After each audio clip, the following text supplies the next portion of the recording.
और मेरे प्यारे बच्चों, क्या हाल चाल। आज से हम एक नया चैप्टर शुरू करने जा रहे हैं और उस चैप्टर का नाम है वेव। ये चैप्टर आपके स्कूल एग्जाम्स के लिए, साथ साथ नीट के लिए और जी मेंस के लिए बहुत ही इंपॉर्टेंट चैप्टर है। तो इस पूरे का पूरे जब तक ये चैप्टर चलेगा, जितने भी इसमें हम लेक्चर्स करेंगे, जितने भी वीडियोस बनाएंगे, सारे के सारे वीडियोस आपको बहुत ही अच्छे तरीके से देखने हैं। एक बार समझ में नहीं आता, 2 बार देखना है, 3 बार देखना है, लेकिन समझना इसको जरूर है। उम्मीद करता हूं कि इस तरीके से आपको बताऊं कि एक बार अगर आप देखो उसको अच्छे तरीके से, तो 90% डाउट तो आपका क्लियर ही हो जाए। बाकी 10% डाउट्स के लिए एक बार और देख लेंगे तो सारा का सारा ये चैप्टर आपको गारंटेड मैं बता रहा हूं कि 100% आपको अच्छे से समझ में आ जाएगा। और जितने भी न्यूमेरिकल्स है, उन सभी न्यूमेरिकल्स में, कंसेप्चुअल प्रॉब्लम्स में आप अपने कंसेप्ट को जो आपने यहां से सीखा उसको यूज कर सकते हैं। तो चलिए आज से हम अपना नया चैप्टर शुरू करते हैं। और चैप्टर का नाम क्या है?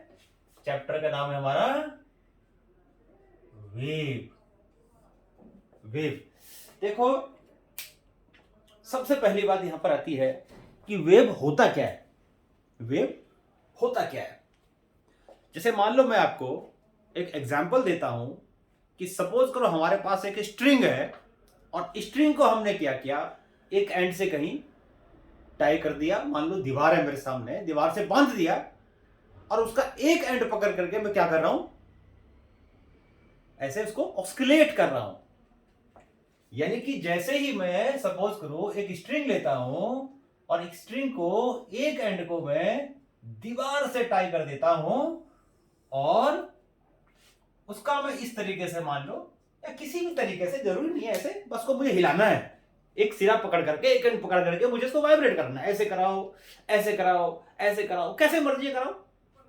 तो मुझे बेसिकली क्या करना है, उसका एक एंड पकड़ करके और उसको बेसिकली ऑस्किलेट कराना है, यानी कि वाइब्रेट कराना है।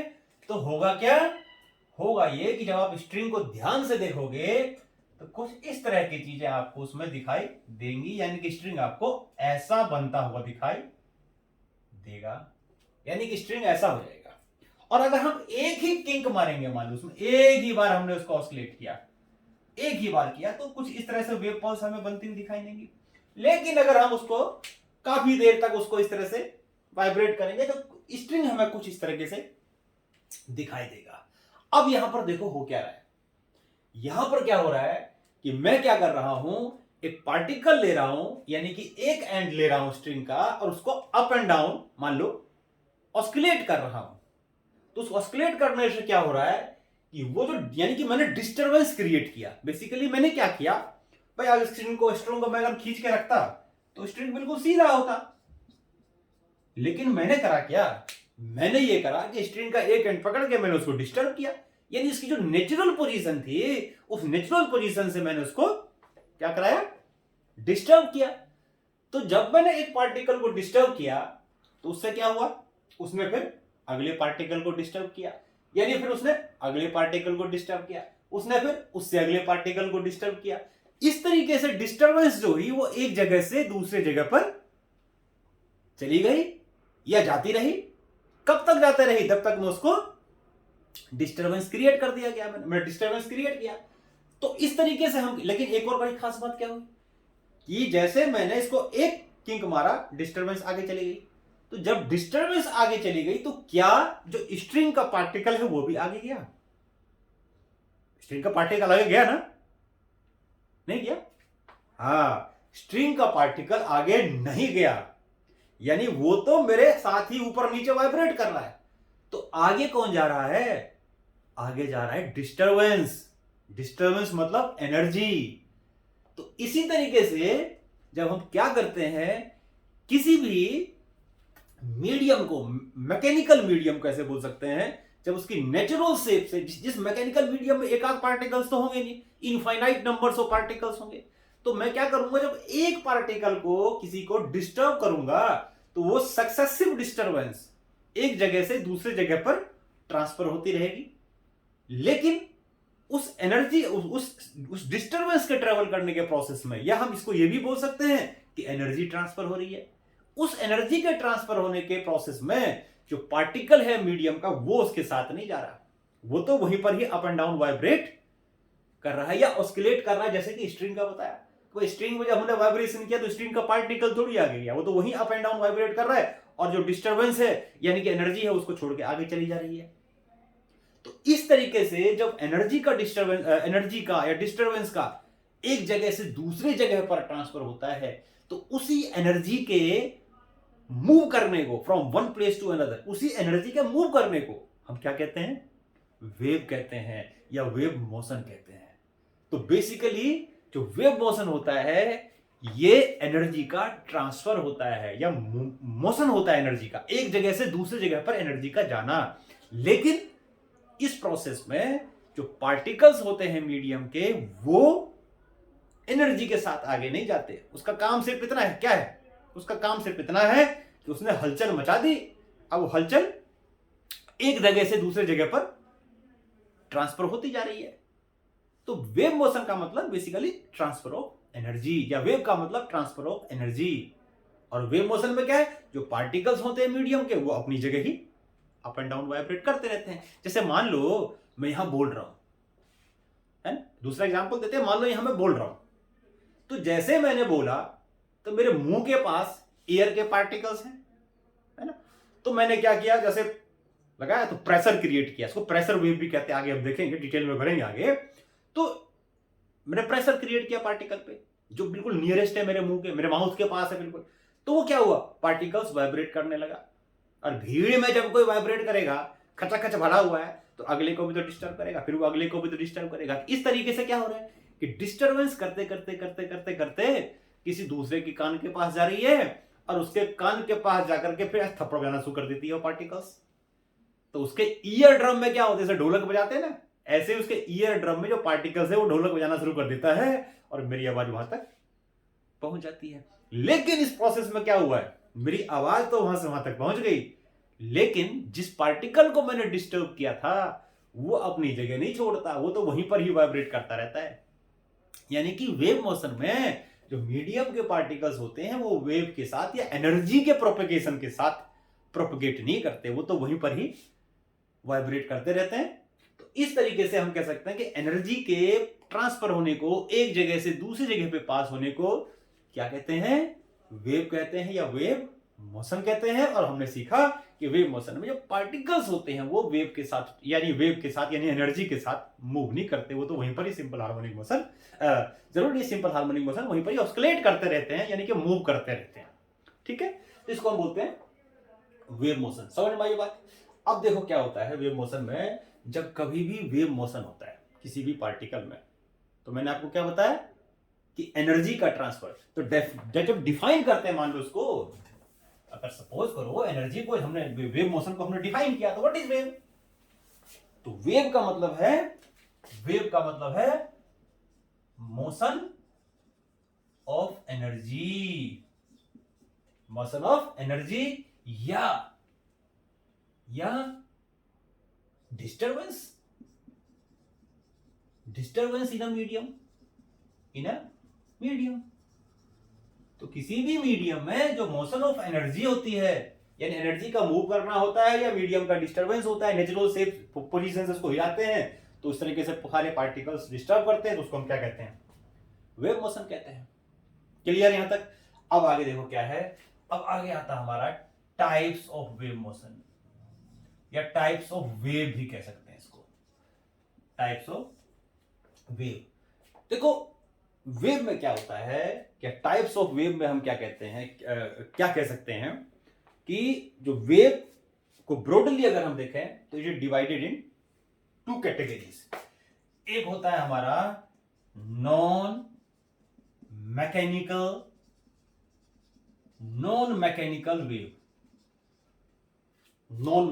वेव, और दूसरा टाइप होता है हमारा मैकेनिकल वेव। तो 2 तरीके से या दो तरीके का वेव मोशन होता है या वेव होता है, एक नॉन मैकेनिकल वेव और दूसरा mechanical wave. Non mechanical wave को हम इलेक्ट्रोमैग्नेटिक वेव भी कहते हैं। इलेक्ट्रोमैग्नेटिक वेव भी कहते हैं नॉन मैकेनिकल वेव को। यानी कि अभी मैंने आपको बार बार बता रहा हूं, ये जो हमें करना है इलेक्ट्रोमैग्नेटिक वेव या ऑप्टिक्स में हमने किया, जो वेव ऑप्टिक्स हमने किया वो क्या था, सारा इलेक्ट्रोमैग्नेटिक वेव ही था। तो इलेक्ट्रोमैग्नेटिक वेव एक खास तरह का वेव होता है जिसको ट्रेवल करने के लिए मीडियम नहीं चाहिए। जैसे लाइट एक तरह का इलेक्ट्रोमैग्नेटिक वेव है। कैसे कह रहा हूं मैं, क्योंकि मान लो अगर इसको मीडियम की जरूरत होती है ट्रेवल करने के लिए तो ठीक है जी, एयर है, अप टू मान लो 8 या 10 किलोमीटर ऊपर तक हमारे एयर है सरफेस ऑफ अर्थ से, तो वहां से तो हमारे पास आ रही है मीडियम की वेव आ रही है। लेकिन सन से वहां तक कैसे आ रही है जहां से एटमॉस्फेयर शुरू होता है? भाई सन और एटमॉस्फेयर के बीच में तो कोई मीडियम है नहीं, तो सन से एटमॉस्फेयर तक कैसे आता है, बिना मीडियम के आता है। तो इसको मतलब ये हो गया कि ये जो नॉन मैकेनिकल वेव है जिसको हम इलेक्ट्रोमैग्नेटिक वेव कहते हैं, इसको ट्रेवल करने के लिए मीडियम नहीं चाहिए, it can travel without medium. लेकिन इसमें होता क्या है कि इसमें पार्टिकल के बजाय इसमें इलेक्ट्रिक फील्ड और मैग्नेटिक फील्ड वाइब्रेट करता है। इलेक्ट्रिक फील्ड और मैग्नेटिक फील्ड वाइब्रेट करता है किसकी जगह? पार्टिकल की जगह। तो इलेक्ट्रोमैग्नेटिक वेव एक ऐसा वेव है जिसमें पार्टिकल की जगह पे इलेक्ट्रिक फील्ड और मैग्नेटिक फील्ड वाइब्रेट करता है। और इसकी खास बात होती है कि इसमें इलेक्ट्रिक फील्ड और मैग्नेटिक फील्ड और जिधर वेव जा रहा है यानी कि एनर्जी जा रही है, ये तीनों के तीनों एक दूसरे के परपेंडिकुलर वाइब्रेट करते हैं। जैसे मान लो ये है मैग्नेटिक फील्ड, ये है इलेक्ट्रिक फील्ड, और मैं जिधर जा रहा हूं वो वेव का प्रोपगेशन है ना। तो कैसे प्रोपगेट करती है एनर्जी? इस तरीके से क्या करती है? वेव प्रोपगेट कर रही है, यानी कि यहां से आगे जा रही है इस तरीके से। यानी कि एक मान लो एक्स एक्सिस हो गया, एक वाई एक्सिस हो गया, और moment of mind is direction of propagation of wave. यानी कि तीनों के तीनों क्या होते हैं? एक दूसरे के परपेंडिकुलर होते हैं तीनों के तीनों। यानी कि वेव यानी इलेक्ट्रिक फील्ड, मैग्नेटिक फील्ड और वेव प्रोपगेशन तीनों क्या है? एक दूसरे के 90 डिग्री पे होता है। तो इस तरह के वेव मोशन को हम क्या कहते हैं? मैकेनिकल वेव मोशन कहते हैं। यानी कि इसमें हमने नॉन मैकेनिकल कहते हैं, यानी इसमें हमने देखते हैं मैकेनिकल पाते हैं। तो नॉन मैकेनिकल वेव में क्या होगा कि अगर वेव मोशन इस तरफ है तो पार्टिकल जो होगा वो इस तरह होगा, और इस तरह से तीनों जो होंगे एक दूसरे के 90 डिग्री पे वाइब्रेट कर रहे होंगे। यानी कि एक हो गया इलेक्ट्रिक फील्ड, एक हो गया मैग्नेटिक फील्ड, और एक हो गया direction of propagation of wave. All threes are perpendicular to each other. लेकिन यहां पार्टिकल वाइब्रेट नहीं करता, यहां इलेक्ट्रिक फील्ड और मैग्नेटिक फील्ड वाइब्रेट करता है। तो इसको क्या कहते हैं? मैकेनिकल वेव कहते हैं, और नॉन मैकेनिकल वेव कहते हैं। और नॉन मैकेनिकल वेव कौन कौन से होते हैं? जो आपने इलेक्ट्रोमैग्नेटिक वेव एक चैप्टर है आपके 12th क्लास में जाओगे तो पढ़ोगे, ज्यादा डिटेल में करोगे जब आप वेव ऑप्टिक्स पढ़ोगे, इलेक्ट्रोमैग्नेटिक वेव करोगे, यानी लाइट के बारे में पढ़ोगे, तो वहां इसको पूरा खोद डालेंगे अच्छे से। तो वहां पर इसको खोदेंगे हम। अभी इतना डिटेल में नहीं चाहते, थोड़ा सा समझते हैं, क्योंकि हमें यहां पर ये पढ़ना नहीं है, हमें तो यहां पर मैकेनिकल वेव डिटेल में करना है, जो कि हम अभी करेंगे थोड़ी देर में। स्टार्ट करते हैं। तो ये जो होता है नॉन मैकेनिकल वेव यानी कि इलेक्ट्रोमैग्नेटिक वेव, ये रेडियो वेव हो सकता है, रेडियो वेव, ये माइक्रोवेव हो सकता है ना, ये विजिबल वेव, इंफ्रारेड होता है, इंफ्रारेड वेव होता है। इंफ्रारेड का मतलब आपको पता ही है, जिसमें हीटिंग इफेक्ट होता है ना, सनलाइट के अंदर उन रेज में जिनमें हीटिंग इफेक्ट होता है उसको इंफ्रारेड कहते हैं, है ना। तो और उसके बाद विजिबल होता है। विजिबल में आपको पता ही है 7 कलर्स होते हैं, विबग्योर वो हो गया। उसके बाद एक एक्सरे हो गया और एक गामा रेज हो गया। ये सारे के सारे जो होते हैं ये इलेक्ट्रोमैग्नेटिक वेव्स होते हैं।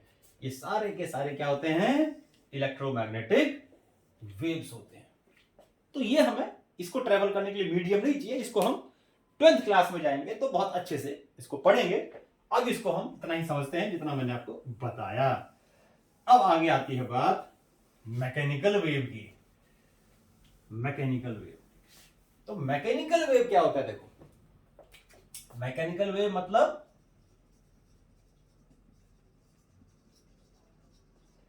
हाँ, मैकेनिकल वेव मतलब the wave which requires medium to travel, which require medium to travel, यानी कि जिसको ट्रेवल करने के लिए मीडियम चाहिए होता है, ऐसे वेव को हम मैकेनिकल वेव कहते हैं। ठीक, जैसे एग्जांपल क्या हो गया, अभी मैंने एग्जांपल दिया था थोड़ी देर पहले, एक स्ट्रिंग लिया, दीवार से बांध दिया और किक मार रहा हूं, तो स्ट्रिंग में जो वेव प्रोड्यूस हुआ कैसा हुआ, मैकेनिकल वेव है, it is moving in string, particle एक मीडियम है जिसमें ट्रेवल कर रहा है। और एग्जांपल लो, साउंड वेव, जैसे एग्जांपल बताया आपको, साउंड वेव भी कैसा है, मैकेनिकल वेव है ना। इसके अलावा और भी कह सकते हैं, मान लो मैंने एक पत्थर लिया और पानी के अंदर गिराया डुम, तो जैसे ही पानी के अंदर इसको मैंने गिराया तो क्या हुआ, उसमें पल्सेस क्रिएट हुई ऊपर नीचे, ऐसे पल्सेस क्रिएट हुई, 1 पल्स, 2 पल्स, 3 पल्स, 4 पल्स, ऐसे पल्सेस क्रिएट होती है। और ये पल्सेस होते हैं अप एंड डाउन करते हैं, लेकिन पल्सेस फैलती जाती है। जो लिक्विड है मतलब वाटर, ये तो अप एंड डाउन करेगा, ये अप एंड डाउन जो सर्कल है ये अप एंड डाउन करता रहेगा, लेकिन ये पल्सेस आगे फैलती जाती है। तो पल्सेस का मतलब वो एनर्जी पल्स, तो एनर्जी पल्स जो होती है वो ऐसे फैलती जाएगी, चारों तरफ फैलती जाएगी इस तरह से, लेकिन जो पार्टिकल्स है लिक्विड का, यानी कि पानी का, वो वहीं पर ही अप एंड डाउन वाइब्रेट करता रहेगा, वो वेव पल्स के साथ आगे नहीं जाएगी। वही चीज मैंने बताया अभी थोड़ी देर पहले कि वेव मोशन में जो होते हैं पार्टिकल्स जो होते हैं मीडियम के, वो वेव प्रोपगेशन के साथ वाइब्रेट नहीं मूव करते, वो वहीं पर ही मोशन में वहीं पर ही ऑसिलेट करते रहते हैं। समझ में आ गया। तो ये एग्जांपल हो गया मैकेनिकल वेव का। तो कौन कौन से एग्जांपल्स दिए मैकेनिकल वेव के, बहुत सारे एग्जांपल्स हो सकते हैं। जैसे बताया, wave in a stretched string, wave in a stretched string mechanical wave है। दूसरा, sound wave, propagation of sound, यानी साउंड वेव एक मैकेनिकल वेव है, एक मैकेनिकल वेव है। और क्या बोल सकते हैं इसको, wave on the surface of water, wave on the surface of water, ये भी एक मैकेनिकल वेव है। तो ये सारे टाइप्स हो गए मैकेनिकल वेव को, इसको हम आगे धीरे धीरे स्ट्रेच स्ट्रिंग का, साउंड वेव का, सबको आगे हम खूब अच्छे से पढ़ेंगे।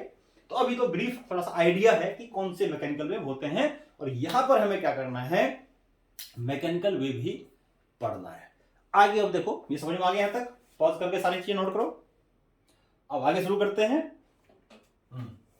अब आगे हमारा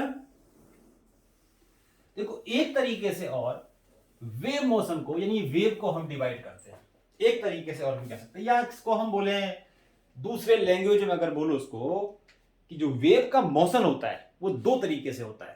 इसको ऐसे, यानी वेव का टाइप्स भी कह सकते हो कि टाइप्स ऑफ वेव, भाई आप जैसे दो टाइप से किया, तो इसमें एक हमने जो बेसिक क्राइटेरिया लिया उसमें ये लिया कि जो मीडियम चाहिए कि मीडियम नहीं चाहिए, है ना। एक और क्राइटेरिया होता है वेव को डिवाइड करने का अलग अलग पार्ट्स में, वो होता है कि जो मीडियम का पार्टिकल है वो कैसे वाइब्रेट कर रहा है। मीडियम का पार्टिकल तो वाइब्रेट करता है अपनी जगह पे, और वो वाइब्रेट कैसे कर रहा है ना। तो ऑन द बेसिस ऐसे कह सकते हैं कि on the basis of the oscillation या वाइब्रेशन, ऑस्किलेशन तो कम वर्ड यूज करेंगे, वाइब्रेशन करेंगे। चलो, vibration, on the basis of the oscillation of vibration of the particles of medium, है ना, wave is divided in two parts, दो parts में इसको हम डिवाइड कर सकते हैं। क्या क्या होता है देखो, नंबर 1,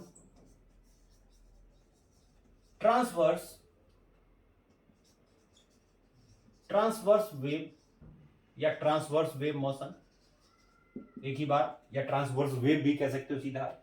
और दूसरा, लॉन्गिट्यूडनल वेव, तो ट्रांसवर्स वेव और दूसरा क्या है, लॉन्गिट्यूडनल वेव। अब देखो ट्रांसवर्स वेव क्या होता है। अब एक चीज ध्यान रखना कि ट्रांसवर्स वेव मैकेनिकल भी हो सकता है, नॉन मैकेनिकल भी हो सकता है। तो नॉन मैकेनिकल की तो हम यहाँ बात ही नहीं करेंगे, क्योंकि हमारे सिलेबस में जो 11th क्लास में वो खाली हमें मैकेनिकल वेव ही करना है, तो मैकेनिकल वेव के बारे में ही करेंगे यहाँ पर। तो नॉन मैकेनिकल को तो अभी आप भूल जाओ। तो ट्रांसवर्स वेव मोशन क्या होता है, देखो मैंने आपको बताया अभी कि जो वेव मोशन होता है उसमें जो पार्टिकल्स होते हैं मीडियम के वो वाइब्रेट करते हैं या ऑस्किलेट करते हैं। तो ट्रांसवर्स वेव मोशन एक ऐसा वेव मोशन होता है जिसमें जो पार्टिकल्स होते हैं मीडियम के वो वेव प्रोपेगेशन के, जिसमें पार्टिकल्स जो होते हैं मीडियम के वो वेव प्रोपेगेशन के नॉर्मल वाइब्रेट करते हैं, यानी नॉर्मली वाइब्रेट करते हैं। मतलब क्या बताया कि जैसे ये वेव पार्टिकल का प्रोपेगेशन है और ये वेव मोशन है, पार्टिकल का वाइब्रेशन है, वेव मोशन है, इस तरीके से या इस तरीके से कह सकते हैं, है ना। यानी कि वेव जा रहा है आगे और particle up and down vibrate कर रहा है, ऐसे वाइब्रेट कर रहा है। Direction of wave motion is this, particles का वाइब्रेशन दिस, इस तरीके से। ऐसे मान लो ये करते जा रहा है ऐसे, है ना। या ऐसे भी कह सकते हैं ये वेव मोशन हो गया, इस तरीके से पार्टिकल वाइब्रेट कर रहा है ऐसे। तो दोनों का जो डायरेक्शन है प्रोपेगेशन का वो कैसा होता है, वो 90 डिग्री पे होता है। तो इस तरह के वेव मोशन को क्या कहते हैं, ट्रांसवर्स वेव मोशन कहते हैं। ठीक, अब देखो क्या होगा, कोई भी जब वेव मोशन होता है तो जब वेव मोशन होगा, जैसे मान लो मैंने स्ट्रिंग कर लिया, सपोज एग्जांपल, अभी डेफिनेशन लिखते हैं इसकी, पहले इसका समझो। मान लो ये मैंने एक स्ट्रिंग लिया, ठीक, इसको मैंने किंक प्रोड्यूस किया। तो किंक जब प्रोड्यूस किया तो ये स्ट्रिंग कैसा हुआ, ये स्ट्रिंग ऐसा था, पहले सीधा था, किंक मारा से अप एंड डाउन, तो इस तरीके से हो गया, ऐसा कुछ बन गया है ना, ऐसा कुछ हो गया है। अब आपको यहां पर क्या दिख रहा है, यानी इसको जो किंक मारा मैंने, इसको अप एंड डाउन मारा है, सपोज करो इस तरीके से, इसको मैंने अप एंड डाउन डायरेक्शन में वाइब्रेट किया। तो देखो वेव मोशन में और ऑस्किलेशन में एक बेसिक डिफरेंस होता है। जब हम ऑस्किलेशन की बात करते हैं ना तो हम एक पार्टिकल की बात करते हैं, जब हम ऑस्किलेशन की बात करते हैं तो हम एक पार्टिकल की बात करते हैं, जब हम वेव मोशन की बात करते हैं तो हम अनंत पार्टिकल की बात करते हैं। ये बेसिक डिफरेंस है किसमें, वेव मोशन में और ऑस्किलेशन में। जब हम एक पार्टिकल की बात करेंगे तो ऑस्किलेशन वर्ड बोलेंगे, जब हम अनंत पार्टिकल्स की बात करेंगे, इनफाइनाइट नंबर्स ऑफ पार्टिकल्स की बात करेंगे तो हम वेव मोशन की बात करेंगे। यहां पर क्या हो रहा है, यहां पर यह हो रहा है कि हमने एक पार्टिकल को पकड़ा और डिस्टर्ब किया, है ना। तो क्या हुआ कि उसके साथ साथ उस मीडियम में जो और भी पार्टिकल्स हैं, इसने उसको भी डिस्टर्ब किया वन बाय वन करके, है ना। जैसे मान लो लाइन में कोई बैठा है और लाइन में कोई बैठा है और एक ने किसी को धक्का मारा, तो एक ने जब किसी को धक्का मारा तो उसने अगले को मारा, उसको अगले को मारा, अगले को मारा, अगले को मारा, अगले को मारा। तो इस तरीके से क्या हो रहा है, डिस्टर्बेंस हैंड ओवर हो रही है, एक जगह से दूसरी जगह पे जा रही है ना। तो ये एनर्जी जा रही है एक जगह से दूसरी जगह पे, है ना। तो धक्का मार के फिर वहीं आ गया, धक्का मार के फिर वहीं आ गया, धक्का मार के फिर वहीं आ गया, लेकिन एनर्जी तो आगे प्रोपगेट कर रही है, जा रही है। तो इसको बोलते हैं वेव मोशन। लेकिन एक जो ऑस्किलेट कर रहा है उसको बोलते हैं, एक पार्टिकल का जो मूवमेंट हो रहा है उसको हम बोलते हैं oscillation, not wave. Wave is oscillation of अनंत पार्टिकल्स, अनंत मतलब इनफाइनाइट, तो वेव मतलब ऑस्किलेशन ऑफ अनंत इनफाइनाइट पार्टिकल्स। तो यहां पर यही चीज होगा कि स्ट्रिंग लिया हमने, एक किंक मारा, तो जिस तरीके से मेरा हाथ हिला, जिस तरीके से मेरा हाथ हिला उसी तरीके से, यानी कि यहां का जो पार्टिकल है वो अप एंड डाउन मूवमेंट शुरू कर गया, है ना। कुछ देर बाद जो अगला पार्टिकल है इसका देखा देखी, इसने भी अप एंड डाउन शुरू कर दिया, इसने भी अप एंड डाउन शुरू कर दिया, इसने भी अप एंड डाउन शुरू कर दिया, इसने भी अप एंड डाउन शुरू कर दिया, इसने भी अप एंड डाउन शुरू कर दिया, इसने भी अप एंड डाउन शुरू कर दिया। यानी स्ट्रिंग के सारे पार्टिकल्स इसकी हलचल की वजह से, ये जो मेन सोर्स, जो मेन जो कॉज था डिस्टरबेंस का, उसकी वजह से सारे पार्टिकल्स डिस्टर्ब हुए और अप एंड डाउन वाइब्रेट करने लगे, एक के बाद एक, एक के बाद एक, एक के बाद एक, एक के बाद एक। तो इस तरीके से इसको क्या कहते हैं, वेव मोशन कहते हैं, इसी को वेव मोशन कहते हैं। तो यहां पर देखो क्या हुआ है, जब स्ट्रिंग इस तरीके से वाइब्रेट कर रही है तो क्योंकि इसमें जो डिस्टरबेंस क्रिएट होता है 1 to 1 होता है, एक के बाद एक होता है, सक्सेसिव डिस्टरबेंस होता है इस तरह से, है ना। तो सारे पार्टिकल्स तो एक साथ वाइब्रेट नहीं करेंगे, एक साथ ऊपर एक साथ नीचे तो नहीं जाएंगे, क्योंकि अलग अलग ढबली, इनकी जो ढबली जो बजी है, इन्होंने डांस करना शुरू किया, वो अलग अलग टाइम पे शुरू किया। यानी कि जो सबसे पहला पार्टिकल है उसको डांस करने का बहुत लंबा टाइम मिला, उसके बाद जो अगला पार्टिकल है उसको डांस करने का थोड़ा कम टाइम मिला, उससे अगला डांस करने का थोड़ा कम टाइम मिला, अगला कम टाइम मिला। तो जैसे जिस डायरेक्शन में वेव जा रही है तो उसके जो पार्टिकल्स हैं उसको डांस करने का या ऑस्किलेट करने का कम मौका मिला। ये तो हुआ यहां पर, है। तो क्या होगा, ये सारे पार्टिकल्स जो पहले कहां थे, मीन पोजीशन पे थे, ये सारे पार्टिकल्स जो पहले कहां थे, जो सारे पार्टिकल्स जो पहले मीन पोजीशन पे थे, अगर हम मान लो कोई, मैं स्ट्रिंग को हिला रहा हूं, ऐसा हिला रहा हूं, और कोई इस रूम में आ जाए और खचक से फोटो खींच ले, खटक से मतलब ऐसे करते हुए ऐसे रुक गया, रुक गया, तो वो जब वो आते बिल्कुल स्नैपशॉट मतलब फोटो खींच ले तो क्या दिखेगा, कुछ पार्ट यानी एक पर्टिकुलर इंस्टेंट ऑफ टाइम पे, टाइम को अगर मैं फिक्स कर दूं तो एक पर्टिकुलर इंस्टेंट ऑफ टाइम पे क्या होगा कि कुछ पार्टिकल्स मीडियम के यानी कि स्ट्रिंग के ऐसे होंगे जो मुझे मीन से ऊपर मिलेंगे, और कुछ पार्टिकल्स ऐसे होंगे जो मीन से मुझे उसी टाइम नीचे मिलेंगे। ऐसे, ये मैं किसकी बात कर रहा हूं, ये मैं अलग अलग पार्टिकल्स की बात कर रहा हूं जो एक पर्टिकुलर टाइम पे होगा। यानी एक पर्टिकुलर टाइम पे कुछ पार्टिकल्स मीडियम से ऐसे होंगे जो मुझे मीन से ऊपर दिखेंगे, कुछ मीन से नीचे दिखेंगे, तो मैं उसको बोलूंगा, जो ऊपर दिखेंगे उनको बोलूंगा भाई ये तो क्रस्ट है, और जो नीचे होगा उसको मैं बोलूंगा उसी टाइम पे ये तो ट्रफ है, ये तो ड्रॉ है। तो हम कह सकते हैं कि what is crust. Crust definition लिख लो अपने आप, बुक्स में मिल जाएंगी सारी, कोई खास नहीं है। क्रस्ट क्या, मैंने क्या बताया कि एक कोई भी मैं ऑसिलेट कर रहा हूं, कोई आया देखा तो इसको ऐसा कुछ दिखाई दिया, फोटो खींचने के से ऐसा दिखाई दिया, यानी कि कुछ पार्टिकल्स ऐसे तो उस टाइम मीन से ऊपर अपनी ढपली जा रहे थे, कुछ मीन से नीचे ढपली जा रहे थे, है ना। तो वो मीडियम के पार्टिकल एक पर्टिकुलर इंस्टेंट पे वो सारे मीडियम के पार्टिकल जो मीन से ऊपर थे उनको कहते हैं क्रस्ट, और जो उसी टाइम पे मीन से नीचे थे उसको बोलते हैं ट्रफ। अब ये सारे पार्टिकल जहां क्रस्ट है वो नीचे भी जाएंगे क्योंकि नीचे फिर ऊपर, इस तरीके से करेंगे वो, मतलब एक पर्टिकुलर टाइम की बात कर रहा हूं, है ना। तो उसको क्रस्ट यानी कि ट्रांसवर्स वेव होता है, वो क्रस्ट और ट्रफ की फॉर्म में ट्रेवल करता है। क्रस्ट क्या होते हैं, मीडियम के वो पार्टिकल्स जो टेम्परेरी यानी पर्टिकुलर इंस्टेंट ऑफ टाइम पे मीन से अबव होते हैं, जो बिलो होते हैं उनको ट्रफ कहते हैं। क्लियर है, बहुत आसान चीज है, कोई खास बात नहीं है। तो ट्रांसवर्स वेव मोशन में क्या बताया कि particles of the medium, particles of the medium vibrate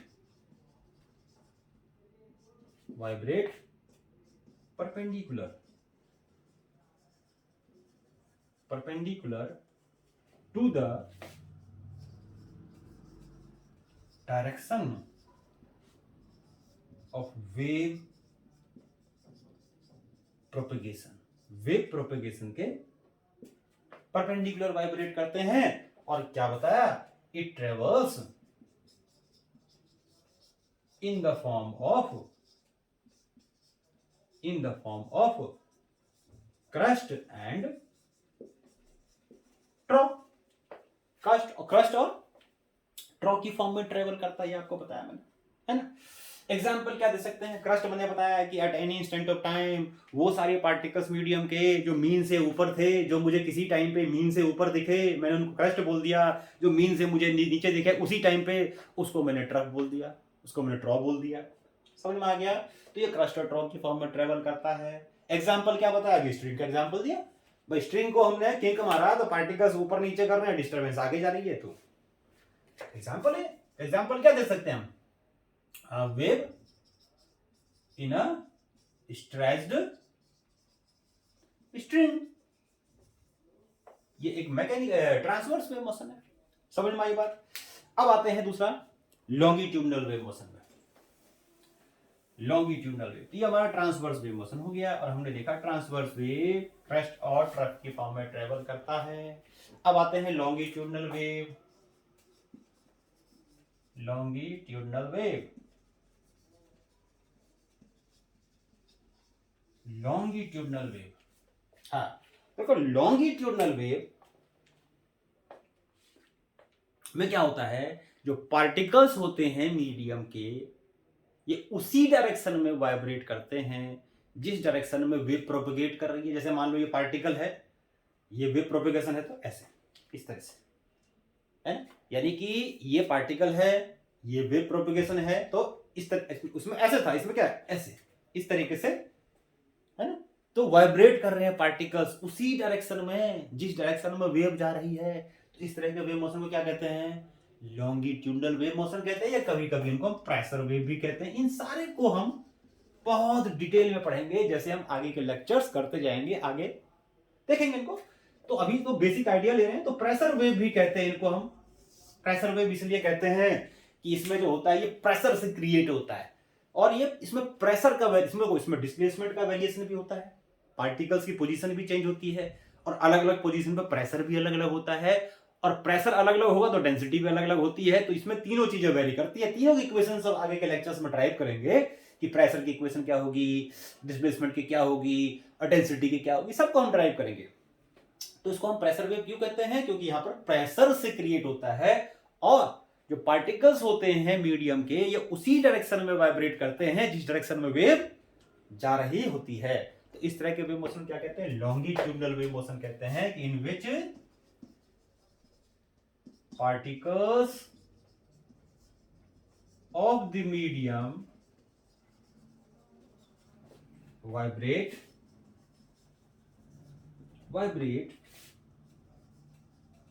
along the direction of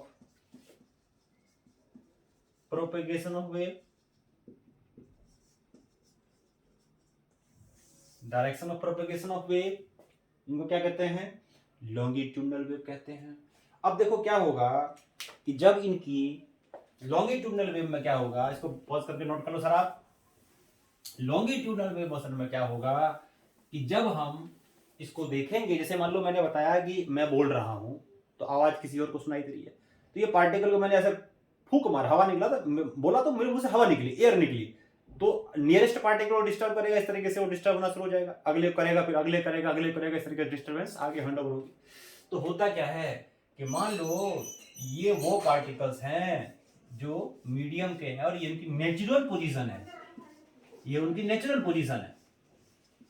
तो जैसे ही मैं इसमें डिस्टर्ब क्रिएट करूंगा, ऐसे डिस्टर्बेंस क्रिएट करूंगा ऐसे, तो क्या होगा, कुछ मीडियम के पार्टिकल्स ऐसे होंगे जो पास पास होंगे, कुछ पार्टिकल्स ऐसे होंगे जो दूर दूर हो जाएंगे, फिर कुछ पास पास आ जाएंगे, कुछ दूर दूर होंगे ऐसे।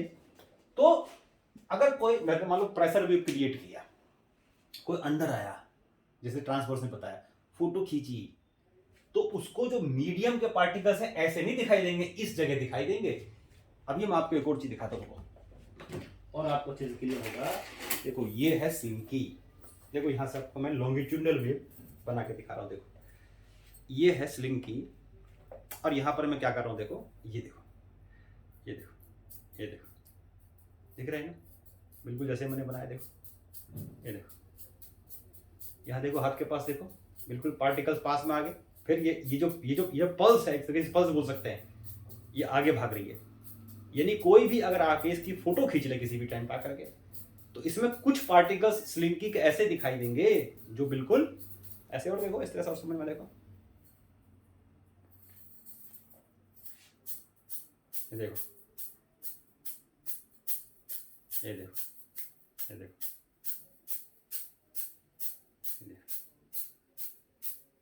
दिख रहा है।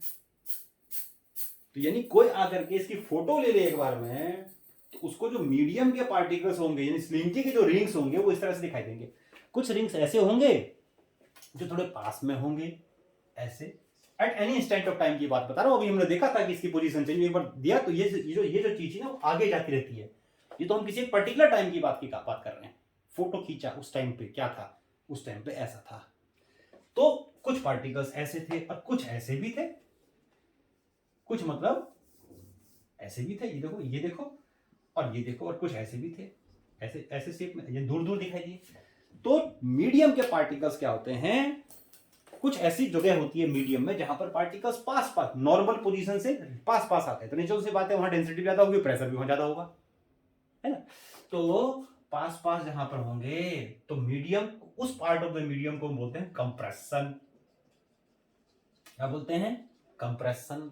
और जहां पर दूर दूर होते हैं उसको बोलते हैं रेयरफैक्शन। रेयरफैक्शन यानी कि जो लॉन्गिट्यूडनल वेव होता है वो कंप्रेशन और रेयरफैक्शन की फॉर्म में ट्रेवल करता है, और जो ट्रांसवर्स वेव होता है वो क्रस्ट और ट्रैप की फॉर्म में ट्रेवल करता है। तो ऐसे लिख लेते हैं कि longitudinal wave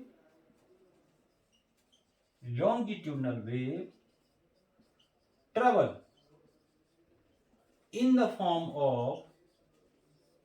form of compression and rarefaction. Compression और रेयरफैक्शन की फॉर्म में ट्रेवल करता है रे बाबा, समझ में आई बात। तो ये लॉन्गिट्यूडनल वेव मोशन हो गया, समझ में आया। तो ये अनदर डिवीजन था टाइप्स ऑफ मोशन का, इसको और डिटेल में हम आगे करेंगे। अब इसमें क्या होता है कि पार्टिकल्स की पोजीशन जो चेंज होती है तो प्रेशर क्या होता है, प्रेशर भी चेंज होता है, भाई यहाँ प्रेशर ज्यादा होगा, प्रेशर कम होगा, ज्यादा होगा, और डेंसिटी वेरी करेगी। तो इस तरीके से यहाँ पर डिस्प्लेसमेंट भी चेंज होता है, प्रेशर भी चेंज होता है यहाँ, और डेंसिटी भी वेरी करती है। तीनों की इक्वेशन होती है, हम ड्राइव करेंगे बाद में, इसको देखेंगे। तो ये बेसिक आइडिया दिया कि लॉन्गिट्यूडनल वेव क्या होता है। अब आते हैं, देखो अब आते हैं मेन चीज जो हमें करना है, वो है हमारा जनरल इक्वेशन ऑफ वेव। अब हम आते हैं, देखो नेक्स्ट टॉपिक हमारा है general equation of wave. General equation of wave यानी वेव की जनरल इक्वेशन होती है वो किस तरीके से होती है। देखो, इसको लिखने से पहले आपको एक चीज बताऊं कि वेव मोशन में क्या होता है। वेव मोशन में जैसे मान लो मैंने डिस्टरबेंस प्रोड्यूस किया, उसने अगले को डिस्टरबेंस प्रोड्यूस किया। मान लो मैं हूं, मैंने राम में डिस्टरबेंस प्रोड्यूस किया, राम ने श्याम में किया, श्याम में सीता ने किया, सीता ने लक्ष्मण में किया। इस तरीके से डिस्टरबेंस कैरी कर रही है वन पार्टिकल टू अनदर, है ना। तो वेव मोशन में क्या होगा कि मैंने इसमें डिस्टरबेंस क्रिएट किया। मैंने स्ट्रिंग का एग्जांपल ले लो, मान लो राम श्याम सीता, ये ए पार्टिकल था, इसने डिस्टरबेंस क्रिएट किया। ये पार्टिकल है तो इसमें भी डिस्टरबेंस आएगा, अगर मान लो वेव इस तरीके से जा रहे हैं तो ये पी पार्टिकल पे भी डिस्टरबेंस आएगा। तो अगर मुझे इस पी पार्टिकल की वाइब्रेट का मतलब ये मोशन में करेगा, मूव करेगा, वाइब्रेशन शुरू कर देगा अपनी जगह पे। तो मुझे अगर वेव मोशन में, देखो वेव मोशन और ऑस्किलेशन में क्या डिफरेंस बताया था कि ऑस्किलेशन में हम सिंगल पार्टिकल की बात करते हैं, वेव मोशन में हम सारे पार्टिकल्स की बात करते हैं, अनंत पार्टिकल्स की बात करते हैं, इनफाइनाइट नंबर्स ऑफ पार्टिकल्स की बात करते हैं। तो वेव मोशन में अगर मुझे किसी भी पार्टिकल की पोजीशन निकालनी है, क्योंकि ये वाला पार्टिकल ऐसे सिंपल ऑस्किलेशन कर रहा होगा, तो वेव मोशन में अगर मुझे किसी भी पार्टिकल की इक्वेशन निकालनी है तो मुझे ये पता होना चाहिए कि ये पार्टिकल सोर्स ऑफ डिस्टरबेंस से कितना दूर है। यानी कि ये जो पार्टिकल है उसकी मीन पोजीशन इस सोर्स ऑफ डिस्टरबेंस से कितना दूर है जिसने पहली बार सोर्स पर डिस्टरबेंस प्रोड्यूस किया, इसकी बात हम कर रहे हैं। यानी कि किसी भी वेव मोशन में किसी भी पार्टिकल की अगर हमें पोजीशन पता करनी है तो सबसे पहले मान लो मैं एक पार्टिकल लिया जो एक्स डिस्टेंस पे कुछ भी हो सकता है, तो सबसे पहले मुझे यह पता होना चाहिए कि मुझे किस पार्टिकल की इक्वेशन निकालनी है। अब क्या होता है कि जो पार्टिकल्स है वो वाइब्रेट करते रहते हैं। अब जब मान लो ये पार्टिकल मीन पे था तो क्या ये पार्टिकल भी मीन पे होगा? हो भी सकता है, नहीं भी हो सकता है। तो मैं बोलूं कि मान लो उसी टाइम पे, जिस टाइम पे पार्टिकल मीन पे था, उसी टाइम पे ये पार्टिकल यहां पर है, यानी कि यहां पर है, यानी कि वाई इसकी ये है, ये इसकी वाई है। यानी कि किसी भी पार्टिकल की, यानी जो t टाइम बाद पी पार्टिकल जो है, सबसे पहले मुझे अगर इसकी इक्वेशन निकालनी है वेव मोशन में तो मुझे क्या पता होना चाहिए कि वो पार्टिकल कहां है।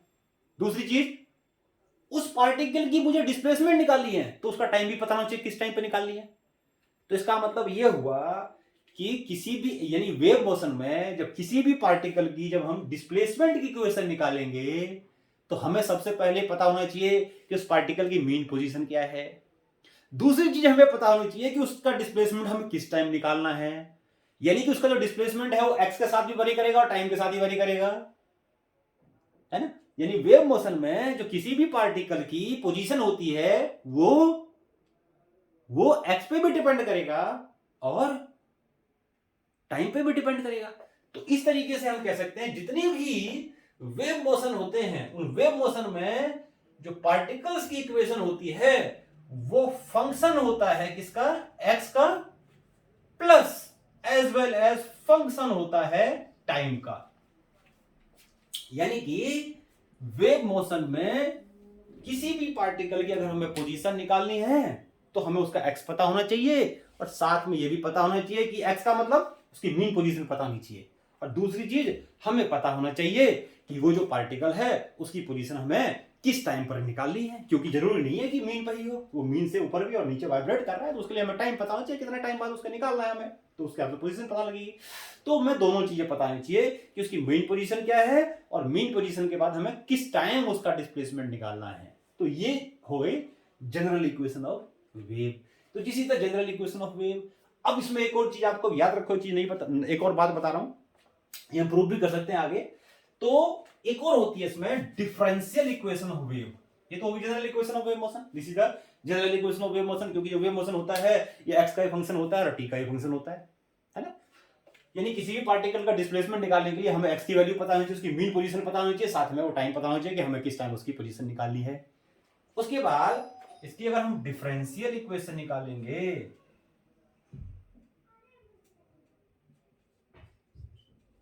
Differential equation of wave motion, wave, तो वेव की जो डिफरेंशियल इक्वेशन होती है वो इस फॉर्म में आएगी, d square y upon d t square equal to v square और into d square x upon d t square. ये वेव मोशन की डिफरेंशियल इक्वेशन होती है, ये वेव मोशन की जनरल इक्वेशन होती है, ये मोशन की डिफरेंशियल इक्वेशन होती है। आप देखो इसमें ये जो वेव मोशन की डिफरेंशियल इक्वेशन है और ये वेव मोशन की क्या है, जनरल इक्वेशन है। तो अगर कोई भी वेव मोशन अगर इसको सेटिस्फाई करता है, भाई कोई भी हमें इक्वेशन दे दी और कहता है कि बताओ ये वेव मोशन है कि नहीं है, तो अगर ये इसको सेटिस्फाई करता है, इस चीज को सेटिस्फाई करता है इस इक्वेशन को, तो वेव मोशन है। और इसके साथ साथ में अगर ये इसको भी सेटिस्फाई करता है तो वेव मोशन है। तो या तो इसको सेटिस्फाई कर दे, इसको करो, दोनों कर दे, वेव मोशन है। तो इस तरीके से हम कह सकते हैं कि यहां क्या होता है कि वेव मोशन में ये जनरल इक्वेशन होती है वेव मोशन की और ये डिफरेंशियल इक्वेशन है वेव मोशन की। अब एक चीज देखो कि ये कोई भी वेव इसकी इक्वेशन जब इस फॉर्म में होगी तो ये डिफाइंड होना चाहिए, इट शुड बी डिफाइंड, यानी कि ऐसे लिखेंगे इसको, भाई इस फॉर्म में तो है ax प्लस माइनस bt की फॉर्म में, और इसके साथ साथ में है y must be defined for any value of x and t, या एवरी वैल्यू, यानी कि y की एक पर्टिकुलर वैल्यू आनी चाहिए, डिफाइंड होना चाहिए for any value of x and t। यानी इस फॉर्म में है साथ, ठीक है चलो, लेकिन एक ऐसी कोई x या t की वैल्यू आ गई जिसके लिए वो डिफाइंड नहीं है, फंक्शन डिफाइंड नहीं है, इसका मतलब वेव मोशन नहीं होगा। तो ये वेव की जनरल इक्वेशन हो गई, ये वेव की डिफरेंशियल इक्वेशन हो गई। अब इसमें यहां पर v क्या पता है, here v is the particle velocity, no here v is the wave velocity. अभी देखते हैं क्या होता है वेव वेलोसिटी, अभी निकालेंगे wave velocity. Where v is the wave velocity not particle velocity, ध्यान रखना इस चीज को, ठीक है। तो ये वेव की डिफरेंशियल इक्वेशन आ गई, वेव की हमारी इक्वेशन है। अब एक चीज देखो आगे इसमें करते हैं, पॉज करके नोट करो, बहुत इंपॉर्टेंट चीज चल रहा है, बहुत ज्यादा important. This is the equation, this इस फॉर्म में होती है वेव की इक्वेशन और इसकी डिफरेंशियल इक्वेशन इस फॉर्म में होती है। अब इसमें आगे देखो, आगे करते हैं हम। हाँ, कभी भी अगर आपको वेव की इक्वेशन दे दिया और आप पता कर लो कि भाई ठीक है ये वेव की इक्वेशन है, ठीक है, तो वेव वेलोसिटी, मैंने कहा कि v is the wave velocity. अब वेव वेलोसिटी कैसे निकालोगे, क्या फार्मूला होता है। तो कोई भी अगर आपको इक्वेशन दे दे और आप उसको प्रूफ कर दो कि ये वेव वेलोसिटी है, ये सॉरी वेव की इक्वेशन है, तो आपकी उसमें फिर वेव की इक्वेशन है तो वेव की वेलोसिटी भी तो होगी, स्पीड भी तो होगी। तो अगर आपको कभी भी स्पीड ऑफ वेव निकालना हो या वेव वेलोसिटी निकालनी हो, कौन जो भी हमें इक्वेशन दे रखी है, अगर वो वेव की इक्वेशन है तो वेव की वेलोसिटी होगी। तो वेव की जो वेलोसिटी होती है हमेशा ऐसे निकालते हैं, वेव वेलोसिटी इक्वल होता है coefficient of T upon coefficient of x. कभी भी आपको इक्वेशन दे दे और पता लग, ठीक है आप प्रूफ कर दो ये वेव की इक्वेशन है, तो वेव की इक्वेशन है तो वेव की तो वेलोसिटी होगी। तो अगर आपको वेव की वेलोसिटी निकालनी है तो कोफिशिएंट ऑफ टी देखो और कोफिशिएंट ऑफ एक्स देखो, दोनों को डिवाइड कर दो, that is called wave velocity, है ना। अब इसमें आता है एक और चीज याद करेंगे, propagation of wave, direction of propagation of wave कैसे पता करेंगे। तो ये सब चीजें अभी आप याद कर लो, इसको और डिटेल में हम खोदेंगे आगे आगे धीरे धीरे, और अच्छे से फील करेंगे और खोदेंगे इसको ढंग से, इतना खोद देंगे कि इसकी पूरी जड़ी निकाल देंगे अच्छे से, ये मान के चलो आप। तो direction of propagation of wave, direction of propagation of wave, direction of propagation of wave, ठीक। अब direction of propagation of wave, जैसे y की जनरल इक्वेशन लिखी थी f equals to ax plus minus bt, ये हमने वेव की propagation की वेव की इक्वेशन लिखी थी। ऐसी वेव की इक्वेशन होती है कि जहां पर x और f और y is defined for every value of x and t, है ना, any value of x and t। तो इसमें ध्यान रखेंगे अगर x और t दोनों का साइन ऑपोजिट है, यानी कि एक सिचुएशन क्या बन गया, मान लो f a minus b t ऐसे ले लिया, ax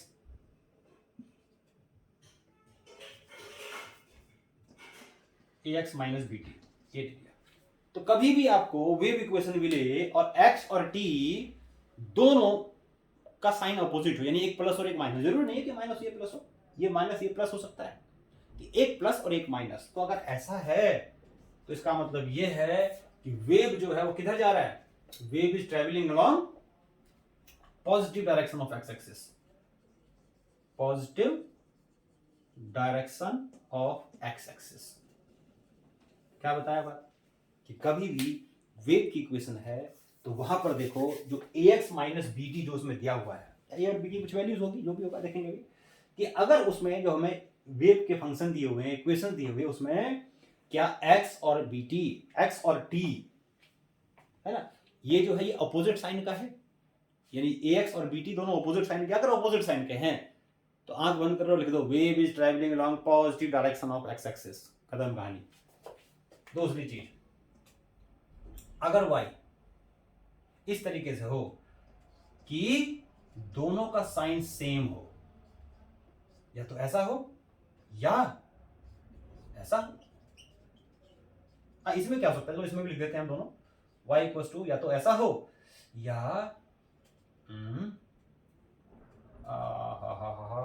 या क्या लिख देंगे, y equal to minus f minus a x plus b t, ऐसा, या तो ऐसा हो या ऐसा हो, या ऐसा हो या ऐसा हो, दोनों का सेम साइन है। तो इसका मतलब आंख बंद करो, लिखो क्या, कि wave is travelling along negative direction of x axis, की वेव जो है वो negative direction of x axis की तरफ जा रहा है। तो इस तरीके से हम वेव का डायरेक्शन ऑफ प्रोपेगेशन पता करते हैं। समझ में आई बात, क्लियर है।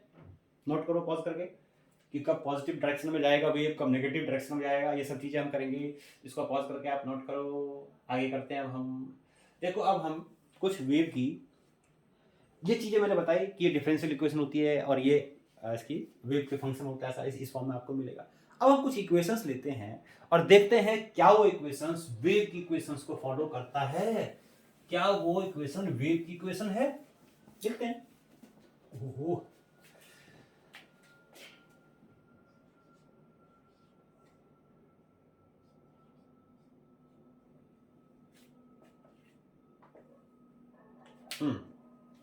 अभी हम क्या करते हैं कि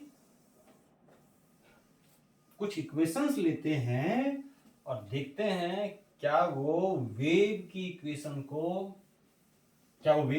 है, क्या वो वेव की इक्वेशन है। जैसे मान लो मैं कोई भी इक्वेशन लिया, मैंने सपोज करो इक्वेशन लिया, मान लो y इक्वल्स टू 20 15 प्लस कोई ऐसा कुछ ले लिया मैंने 2t माइनस एक्स का होल स्क्वायर, ये मुझे एक इक्वेशन दिया हुआ है और मुझे बताना है क्या ये वेव की इक्वेशन है, मुझे बताना है क्या ये वेव की इक्वेशन है। तो सबसे पहले यहां पर देखो कि ये जो इक्वेशन है ये ax माइनस बी टी की फॉर्म में है ना भाई। ax या तो उसमें ये माइनस हो या प्लस हो, कोई फर्क नहीं पड़ता है ये ax माइनस बी टी की फॉर्म में है। क्या ये किसी भी x और t के लिए डिफाइंड है? भाई मैंने बताया ना कि ठीक है, यहां पर ये ax ये जो है ax माइनस बी टी की फॉर्म में है, ये ax माइनस बी टी की फॉर्म में है, लेकिन क्या ये हर एक x और t के लिए डिफाइंड है ना? तो इसके लिए मान लो इसकी मिनिमम वैल्यू क्या हो सकती है। तो इसकी मिनिमम देखो, ये स्क्वायर है तो स्क्वायर कभी नेगेटिव नहीं होता है, स्क्वायर कभी नेगेटिव नहीं होता है, हमेशा पॉजिटिव होगा। चाहे x और t की वैल्यू आप कुछ भी डालो, x और t की वैल्यू आप कुछ भी डालो, 2t माइनस ये मैंने इसको होल स्क्वायर कर दिया, ये आ गया हमारा कितना, हाँ ये मैंने लिया। अब यहां पर मैं क्या करता हूं, यार मार्कर तो लीक कर रहा है, ओह ओवर डोज दोगे तो ऐसे ही होगा, कोई बात नहीं, चलो कब तक करेगा। हाँ तो मैं कह रहा था, तो दूसरा मार्कर ले लेते हैं, हमारे पास ऑप्शन है अभी फिलहाल। हाँ तो मैं कह रहा था कि ये जो हमने वेव की इक्वेशन ली, क्या ये डिफाइंड है, y की वैल्यू डिफाइंड है for every value of t and x। तो इसकी वैल्यू पहले बात, इसको देखो स्क्वायर है, ये नेगेटिव तो हो नहीं सकता है ना। ये डिफाइंड तभी होगा जब नीचे तक क्वांटिटी, अनडिफाइंड तभी होगा जब नीचे जीरो आ जाए।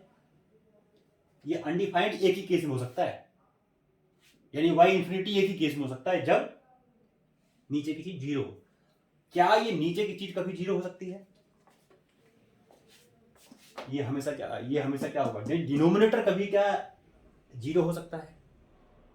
क्या डिनोमिनेटर जीरो हो सकता है? यहां पर देखो, अगर तो ये क्योंकि ये स्क्वायर है, स्क्वायर कभी नेगेटिव नहीं होता, ये जीरो एक ही केस हो सकता था, अगर ये पॉजिटिव है तो ये नेगेटिव हो जाए, लेकिन x और t की वैल्यू कुछ भी डालो ये हमेशा पॉजिटिव आएगा, और ये हमेशा पॉजिटिव आएगा तो डिनोमिनेटर हमेशा डिफाइंड होगा, और डिनोमिनेटर हमेशा डिफाइंड होगा तो y की वैल्यू डेफिनेट आएगी हमेशा, है ना। तो इसका मतलब ये हो गया कि अगर मैं यहां पर इसको जीरो, इसकी मिनिमम वैल्यू क्या हो सकती है पॉसिबल, जीरो पूरे की। अगर मैं भाई 2t माइनस एक्स की वैल्यू नेगेटिव हो स्क्वायर है तब भी पॉजिटिव आएगा, और अगर मैं इसको पॉजिटिव लेता हूं तो पॉजिटिव तो है ही है, तो स्क्वायर हमेशा पॉजिटिव होगा। तो इसका मतलब ये है कि अगर मैं इसको मिनिमम वैल्यू क्या हो सकती है इसकी, जीरो, मतलब इस पूरे की मिनिमम वैल्यू जीरो हो सकती है, तो स्क्वायर हमेशा पॉजिटिव होगा तो वो जीरो हो जाता ही होगा।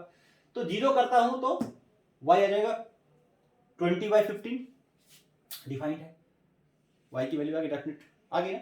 और अगर मैं यहां पर इन्फिनिटी करता हूं, मान लो इसकी ज्यादा वैल्यू क्या हो सकती है, इन्फिनिटी हो सकती है, तो 15 plus infinity 20/इंफिनिटी zero.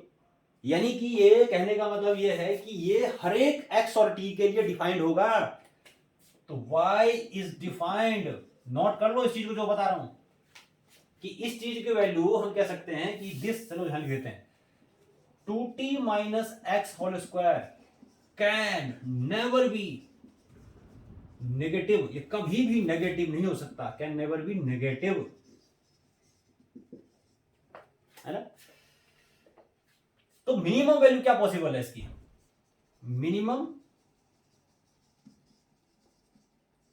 Possible value क्या हो सकती है, 2t माइनस एक्स की, जीरो मतलब स्क्वायर की, और मैक्सिमम तो y कितना आ जाएगा 20/15, और मैक्सिमम पॉसिबल वैल्यू क्या हो सकती है इसकी, मैक्सिमम पॉसिबल वैल्यू इसकी हो सकती है, मैक्सिमम पॉसिबल वैल्यू हो सकती है इसकी, सॉरी मिनिमम मैक्सिमम, ये हो गया हमारा मिनिमम, ये मैक्सिमम हो गया। अच्छा, इसकी मिनिमम वैल्यू पॉसिबल होगी, ये इसकी मैक्सिमम आ गई, मतलब ठीक है। इसकी मैक्सिमम वैल्यू क्या पॉसिबल है इसकी, 2t माइनस एक्स का होल स्क्वायर की मैक्सिमम वैल्यू पॉसिबल है इन्फिनिटी, है, इन्फिनिटी हमेशा पॉजिटिव होगा। तो y की वैल्यू उसमें केस में क्या जाएगा, y आ जाएगा फिर 0, क्योंकि anything divided by infinity is 0। तो ये यहां भी डिफाइंड है और ये यहां भी डिफाइंड है। मतलब हर एक इक्वेशन इस फॉर्म में जरूरी नहीं है कि डिफाइंड हो, ऐसा कोई जरूरी नहीं है, लेकिन यहां पर ये डिफाइंड है। तो इसका मतलब this is the equation of wave, you can say this is equation of wave. Clear, समझ में आ गई बात। अब मैं क्या करता हूं, इसी में थोड़ी सी कलाकारी कर देता हूं, फर्स्ट नोट करो, ये वेव की इक्वेशन है, इसका मतलब इसी में मान लो मैं थोड़ी सी कलाकारी कर देता हूं, और कलाकारी क्या कर देता हूं, देखो कलाकारी क्या कर देता हूं कि अगर मैं यहां पर या तो कर दूं 20 minus 15 plus 2t minus x, क्या ऐसा पॉसिबल है कि t और x की वैल्यू ऐसी हो कभी, है ना, it may be possible, it may be possible. देखो ये भी उसी फॉर्म में है, ax माइनस bt के फॉर्म में है फंक्शन, लेकिन ये देखते हैं ये वेव की इक्वेशन नहीं है। क्यों नहीं है, it may be possible that 2x minus x का whole square may be equal to 0, हो सकता है। It may be possible that for particular value of x and t, भाई x और t की एक पर्टिकुलर वैल्यू हो सकती है, जो यहां पर वैल्यू पुट करूं तो ये 15 आ जाए, तो ये 15 हो गया, इस पूरे की वैल्यू 15 आ जाए, और ये -15, ये -15, तो y कितना आ जाएगा उस केस में फिर 20/0, ये तो अनडिफाइंड हो गया। तो ये वेव की इक्वेशन नहीं है, देखो this is not equation of wave, not equation of wave. मैंने बताया था कि x और t की कोई भी वैल्यू डालो, ये हर एक वैल्यू के लिए y डिफाइंड हो, यहां तो नहीं है, वेव की इक्वेशन नहीं है। ऐसे ही अगर मैं इसको ये हटा दूं तब भी ये वेव की इक्वेशन नहीं है, तब भी ये वेव की इक्वेशन नहीं है। मान लो x और t की कोई ऐसी वैल्यू हो जाए जो इसकी वैल्यू को 0 कर दे, तो 20/0 इनफाइनाइट हो गया, तो कहां है, डिफाइंड नहीं है ना, तो ये भी वेव की इक्वेशन नहीं है। तो कई सारी हम ऐसे देख सकते हैं जो वेव की इक्वेशन है कि नहीं है। तो ये हमने देखा कि पहली चीज हमारी वेव की इक्वेशन थी, अब वेव की इक्वेशन नहीं थी, ठीक है। चलो एक दो इक्वेशंस और चेक करते हैं, 3 तो हमने देख लिए, और कुछ इक्वेशंस लेते हैं, देखते हैं वेव की इक्वेशन है कि नहीं है। जैसे मान लो मैंने एक वेव की इक्वेशन ली y, और y मैंने लिया क्या, y मैंने लिया सपोज करो y मैंने ले लिया ये log x प्लस 8t, कुछ इस तरह से ले लिया मैंने, है। तो ये भी उसी तरह से है, x प्लस 8t, x और ax प्लस bt की फॉर्म में है ये फंक्शन। तो क्या ये वेव की इक्वेशन है, ये वेव की इक्वेशन नहीं है। क्यों नहीं हो सकती, देखो वेव की इक्वेशन आपको पता है कि log function is only defined for positive value of x plus 8t। अब क्या ये जरूरी है कि x और t की कोई ऐसी ही वैल्यू हो, x और t की कोई ऐसी ही वैल्यू हो जिससे कि हमेशा पॉजिटिव हो, क्या जरूरी है, जरूरी नहीं है। there may be certain x and t, value of x and t, certain value of x and t for which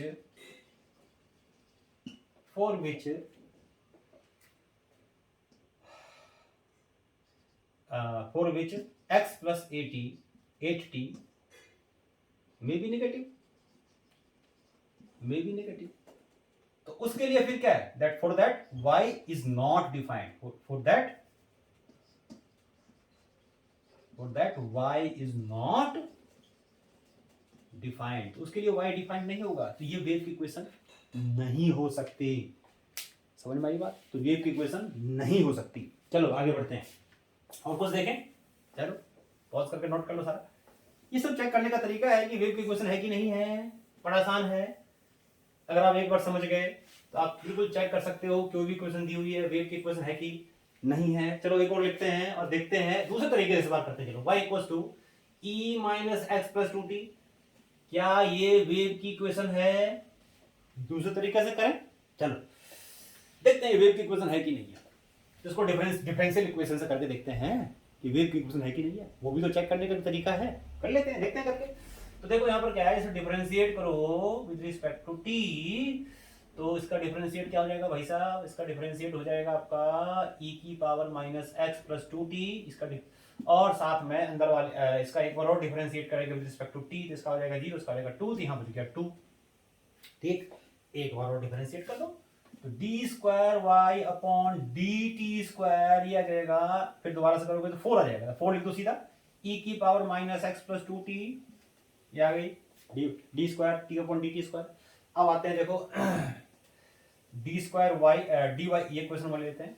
अब निकालते हैं d y by d x, इसको differentiate with respect to x, तो क्या आएगा? अब ध्यान रखना एक्स वेरिएबल है, टी कांस्टेंट है, तो इसका डिफरेंशिएट क्या आएगा? No change minus x plus 2t, और अंदर वाले के एक बार करेंगे तो इसका अलग करेंगे, तो इसका हो जाएगा डिफरेंशिएट 0 क्योंकि अभी कांस्टेंट है, इसका हो जाएगा x का -1। एक बार और डिफरेंशिएट करते हैं विद रिस्पेक्ट टू x, तो d square y upon d x square, ये कितना हो जाएगा? ये हो जाएगा हमारा e की power minus x plus 2t no change -1 और -1 दोबारा जाएगा, दोबारा कर देंगे इसको। तो अब क्या हो गया ये? अब हो गया e की power minus x plus 2t, ये आ गया हमारा क्या? ये आ गया हमारा d square y upon d x square, ये दूसरी क्वेश्चन आ गई। एक मिनट देखें, दिखता है ये नीचे तो नहीं है कहीं, हाँ ये पूरा दिख रहा है, ठीक है। तो ये हमारी दूसरी इक्वेशन आ गई। अब देखो डिफरेंशियल इक्वेशन वेव की क्या बताई थी कि d square y upon d t square, क्या ये इक्वल है v square d square x upon d t square के, क्या इसके इक्वल है? देखो जी, d square y upon d t square कहाँ गया? डी आया था जी, ये आया था, और ये चीज देखो यही तो है, यहाँ देखो ना कि d square y upon d, ये d x square, sorry, d square y upon d t square, ये किसके इक्वल है? 4 ई की power minus x plus 2t, और ये किसका, इसका डिफरेंशिएट क्या है? ये तो आया, तो 4 d square y upon d x square, बल्ले बल्ले, सावा सावा, देखो जी डिफरेंशियल इक्वेशन आ गई, इस फॉर्म में आ गई। तो इसका मतलब ये वेव की इक्वेशन है, क्या ये? वेव की इक्वेशन है, वेव की इक्वेशन है, ये इसको डिफरेंशियल इक्वेशन को सेटिस्फाई कर रही है, तो ये वेव की इक्वेशन है। अब एक चीज और देखो, और फर्दर और थोड़ा प्रूव करना, इसको पॉज करके नोट करो, थोड़ा और आगे बढ़ते हैं, इंटरेस्टिंग चीजें चल रही है, थोड़ा और कर लेते हैं आगे, क्या बात होगी। पॉज करो, नोट करो, चलो देखो, हाँ जी। अब इसमें एक चीज देखो आप कि अगर यहां से देखें तो वेव वेलोसिटी क्या है भाई? v स्क्वायर इक्वल्स टू 4, तो v आ गया आपका 2। अभी मैंने एक और चीज आपको क्या बताया था कि वेव की वेलोसिटी क्या होती है? वेव वेलोसिटी ये होती है coefficient of t upon coefficient of x, coefficient of t upon coefficient of x। Coefficient of t यहां पर क्या था पता है? 2, और कोफिशिएंट ऑफ x क्या था? 1, तो 2 ही तो आया, देखो ना सेम आया, कहां गया, ये देखो जी सेम आया, और फर्दर ही कर दिया इसको कि हाँ जी इसका मतलब ये वेव की इक्वेशन है। समझ में आया? तो ये हमने देखा कि ये वेव की इक्वेशन है। चलो जी, हम यहाँ तो देखना सीख गए, करना सीख गए कि कोई भी इक्वेशन अगर हमें दिया है तो वेव की इक्वेशन है कि नहीं है। अब देखो, जब हमें कोई वेव की इक्वेशन दिया होगा कि क्या दिया, किसी द इक्वेशन ऑफ वेव, पहले हमने कहा चलो प्रूव कर दिया कि वेव की इक्वेशन है। जैसे अभी में कोई जो हमने लिया है उसी में से कोई एग्जांपल ले लेते हैं, चलो, कि जिसको हमने प्रूव किया कि वेव की इक्वेशन है। तो कोई चीज हमने लिया जिसको हमने देखा ये वेव की इक्वेशन है, जैसे मैंने अभी आपको एक क्वेश्चन कराई थी, जैसे एक क्वेश्चन करते हैं मान लो इस तरह से, और हमें एक वेव की इक्वेशन दी हुई है, और वेव की इक्वेशन क्या है, मान लो y इक्वल्स टू, वेव की इक्वेशन दी हुई है y इक्वल्स टू, अभी लिया था हमने 20/15 plus 2t minus x whole square, ये हमने प्रूव किया था वेव की इक्वेशन है, प्रूव किया था। अब जब हमें मान लो वेव की इक्वेशन दे दे कि ये वेव की इक्वेशन है, नहीं दे तब भी हमने प्रूव कर दिया, ठीक है वेव की इक्वेशन है, प्रूव कर दिया हमने, ठीक, क्लियर है। आगे बढ़ते हैं। आगे इसमें अगर एक चीज देखो कि पूछे, क्या क्या पूछ सकता है वेव में, ये पूछ सकता है कि एम्पलीट्यूड ऑफ वेव क्या है भाई, एम्पलीट्यूड ऑफ वेव क्या है, ये पूछ सकता है। दूसरी चीज वेव वेलोसिटी पूछ सकता है, एम्पलीट्यूड पूछ सकता है और वेव वेलोसिटी पूछ सकता है, और क्या पूछ सकता है इसमें, एम्पलीट्यूड हो गया, वेव वेलोसिटी हो गया, और एक और चीज कभी कभी पूछता है कि ये सिमेट्रिक है कि नहीं है, सिमेट्रिक वेव है कि नहीं है, सिमेट्रिक वेव है कि नहीं, इसको देखते हैं। तो सबसे पहले निकालेंगे, देखो एम्पलीट्यूड ऑफ वेव, तो पहले मैं यही निकाल देता हूं, एम्पलीट्यूड ऑफ वेव। यार अभी तो ये लीप कर रहा था, अभी ये खत्म हो गया। हाँ, तो एम्पलीट्यूड ऑफ वेव, मान लो ये निकालते हैं हम, amplitude of wave, amplitude of wave. तो अगर हमें वेव का एम्पलीट्यूड निकालना है तो उसके लिए हम क्या करेंगे, देखो भाई, एक ऐसी वैल्यू होनी चाहिए x और t की जिसके लिए y मैक्सिमम हो जाए, उसी को तो बोलते हैं amplitude. There must be a definite value of y, x and t for which y will be maximum. तो क्या कोई ऐसी वैल्यू है x और t की जिसके लिए y की वैल्यू सबसे ज्यादा होगी। देखो अभी मैंने आपको थोड़ी देर पहले बताया था कि इसकी जब मिनिमम वैल्यू होगी, ये इसकी मिनिमम वैल्यू क्या पॉसिबल है, क्योंकि स्क्वायर है, स्क्वायर की मिनिमम वैल्यू 0 से कम तो हो नहीं सकती, कम से कम क्या वैल्यू हो सकती है इसकी मिनिमम, 0। तो अगर मैं इसको 0 पुट कर दूं, इस पूरी चीज को 0 पुट कर दूं जो कि इसकी मिनिमम वैल्यू पॉसिबल है, तो उसी के लिए y मैक्सिमम होगा, होगा नहीं होगा, यानी कि इसकी एक मिनिमम वैल्यू हो गई, एक डेफिनेट वैल्यू हो गई, मिनिमम वैल्यू हो गई किसकी, 2t माइनस एक्स की, 2t माइनस एक्स की स्क्वायर की, एक ऐसी डेफिनेट वैल्यू हो गई जिसके लिए y मैक्सिमम होगा। वो क्या होगा, y विल बी मैक्सिमम, कब मैक्सिमम होगा y, कितनी बार मोम लिख दिया भाई, हाँ, y will be maximum when, कब होगा maximum, when 2t minus x, ये इसका जो होल स्क्वायर है ये 0 होगा, उस केस में y की वैल्यू मैक्सिमम होगी, और y की वैल्यू मैक्सिमम कितनी होगी, होगी इतनी, y मैक्स कर देता, तो y मैक्स आ जाएगा हमारा 20/15 प्लस 0, यानी कि 20/15, यानी कि 4/3। चलो मीटर में ले लेते हैं। तो ये एम्पलीट्यूड आ गया वेव का, this is the amplitude of wave. Clear है, क्या करा मैंने एक ऐसी वैल्यू ढूंढी x और t की, या देखा जो फंक्शन है उसकी एक ऐसी कोई वैल्यू हो जिससे y मैक्सिमम हो जाए। तो क्लियरली यहां से दिख रहा है इसकी वैल्यू 0 से कम तो हो नहीं सकती क्योंकि स्क्वायर है, तो मिनिमम वैल्यू डाल दी, डिनोमिनेटर मिनिमम होगा तो y मैक्सिमम होगा, तो वेव की इक्वेशन उसका एम्पलीट्यूड है, this is amplitude of the wave. ठीक, आगे देखो दूसरा चीज क्या करते हैं अब, दूसरा चीज हम करते हैं अब वेव वेलोसिटी।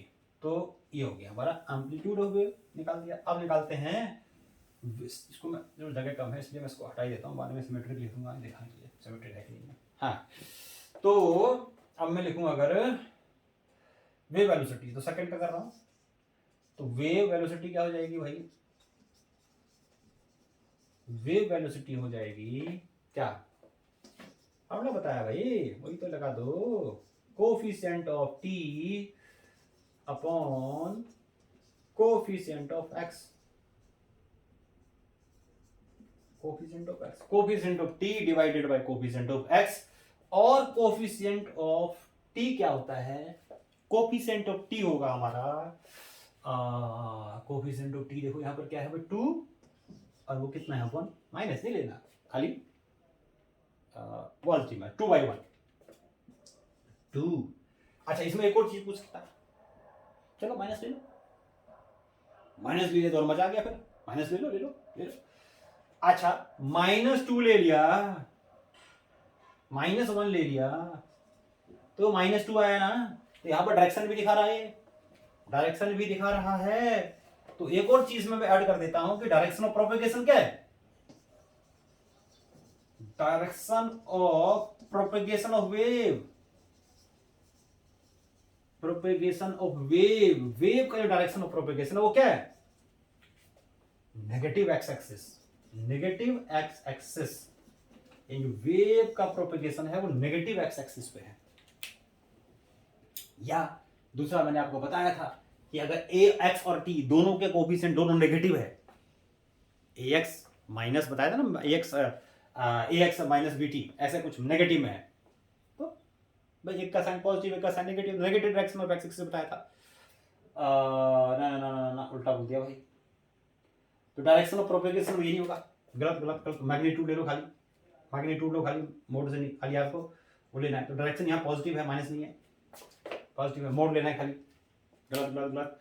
तो डायरेक्शन ऑफ प्रोपेगेशन के लिए सीधा हम यहां से देखेंगे, अगर x और t दोनों का कोफिशिएंट ऑपोजिट है, यानी एक प्लस और एक माइनस है, तो डायरेक्शन ऑफ प्रोपेगेशन होता है positive direction of x axis. तो मैग्नीट्यूड लेंगे खाली, डायरेक्शन नहीं लेंगे, यहाँ पर खाली मैग्नीट्यूड निकाल लिया, तो ये वेव वेलोसिटी हो गई और ये डायरेक्शन ऑफ प्रोपेगेशन हो गया। तो वेव किधर प्रोपेगेट कर रहा है, wave is propagating along positive direction of x axis. क्यों, क्योंकि टी और एक्स का साइन अपोजिट है, ठीक है ठीक है। अच्छा अब देखते हैं तीसरी चीज, डायरेक्शन भी आ गया इसमें, मैं भूल गया था उसको, आप नोट कर लेना, डायरेक्शन ऑफ प्रोपेगेशन निकालना हो तो इक्वेशन से ही पता लग जाएगा, मैंने बताया था अभी कि दोनों का साइन जब अपोजिट है तो पॉजिटिव, सेम साइन है तो नेगेटिव डायरेक्शन में। अब आते हैं कि ये वेव सिमेट्रिक है कि नहीं, देखो सिमेट्रिक है कि नहीं है, देखते हैं देखो कि वेव इज सिमेट्रिक इज और नॉट, सिमेट्रिक और नॉट, देखो सिमेट्रिक और नॉट सिमेट्रिक, ये देखते हैं सिमेट्रिक है या सिमेट्रिक नहीं है, एसिमेट्रिक है। तो उसके लिए क्या करो, एक आप पर्टिकुलर टाइम ले लो, मान लो ये मैं y एक्सिस लेता हूं, तो ये मैं x एक्सिस लेता हूं, तो ग्राफ में x और t का बना रहा हूं, तो x और t का बना रहा हूं तो एक पार्टिकल लेता हूं, देखो इसमें क्या होता है वेव मोशन में, एक ही पार्टिकल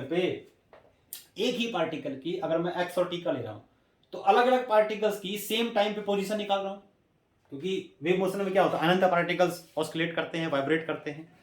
तो अगर मैं x और t का y और t का ग्राफ बना रहा हूं, y और x का बना रहा हूं, इसका मतलब मैंने ले लिया कि सारे पार्टिकल्स हैं एक पर्टिकुलर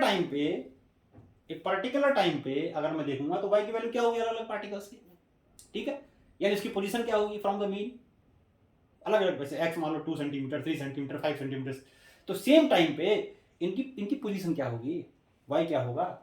तो उसके लिए यहां पर मैं क्या करता हूं, देखो t को पुट कर देता हूं, मान लो जरूर नहीं है कि 0 पुट करो, मैंने 0 ले लिया।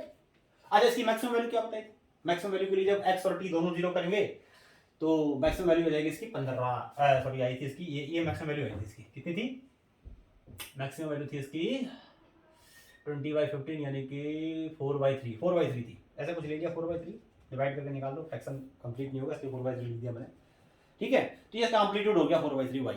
अच्छा अब उसके बाद आओ कि मैंने t ले लिया 0, तो इक्वेशन क्या आ गई y की, y आ गई 20/15 प्लस x², ये आ गया।